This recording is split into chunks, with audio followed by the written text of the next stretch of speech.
Des plats étoilés, mais aussi du pain frais, des viennoiseries et des pâtisseries. Derrière ces produits que vous affectionnez se cache une organisation bien ficelée. Troisième épisode de notre feuilleton consacré à la boulangerie. Immersion ce soir dans les coulisses de l'une des plus grandes structures de la région, au magasin Leclerc de Saint-Brice-Courcelles dans la Marne. Comment fonctionne cette boulangerie à grande échelle? On voit cela avec Clément Barbet et Lucie Philippot. Au centre Leclerc de Saint-Brice-Courcelles, impossible de le rater. Le rayon boulangerie-pâtisserie est celui par lequel les clients entrent dans le magasin. 650 mètres carrés dédiés au pain, aux viennoiseries et aux gâteaux, mais qui ne représentent qu'à peine 2% du chiffre d'affaires de l'hypermarché. Alors, pourquoi l'installer à cet endroit si stratégique? Quand les clients y rentrent, ça sent bon. C'est le pain, c'est du pain chaud. Donc voilà, et puis quand on est devant ce rayon-là, ça donne envie de manger, ça donne envie de consommer. Il y a 2 ans, le PDG a investi 10 millions d'euros pour transformer son magasin. À l'image de ce qui se fait en restauration ou dans les boulangeries concurrentes, il a fait le choix de montrer aux clients l'atelier pâtisserie. Je pense que nos clients, on les perd un peu dans tout ce qui est appellation d'origine, sur fabrication maison, est-ce que c'est vrai, pas vrai? Dans la mesure où on rajoute quelque chose, on a le droit de dire que c'est fait maison.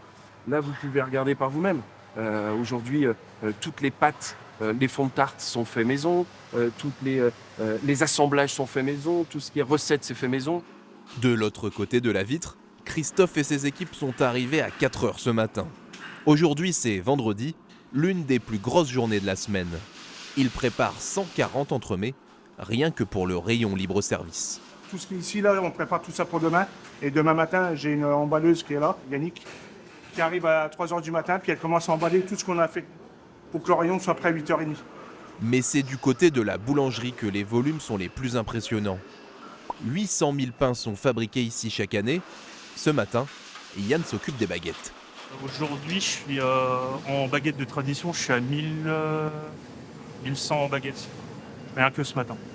Après, j'ai mon collègue de cet après-midi qui va en rajouter à peu près 600, un truc comme ça, voire 800. La baguette tradition, le best-seller du rayon, vendu à 90 centimes l'unité. Il s'en est écoulé 310 000 l'an passé.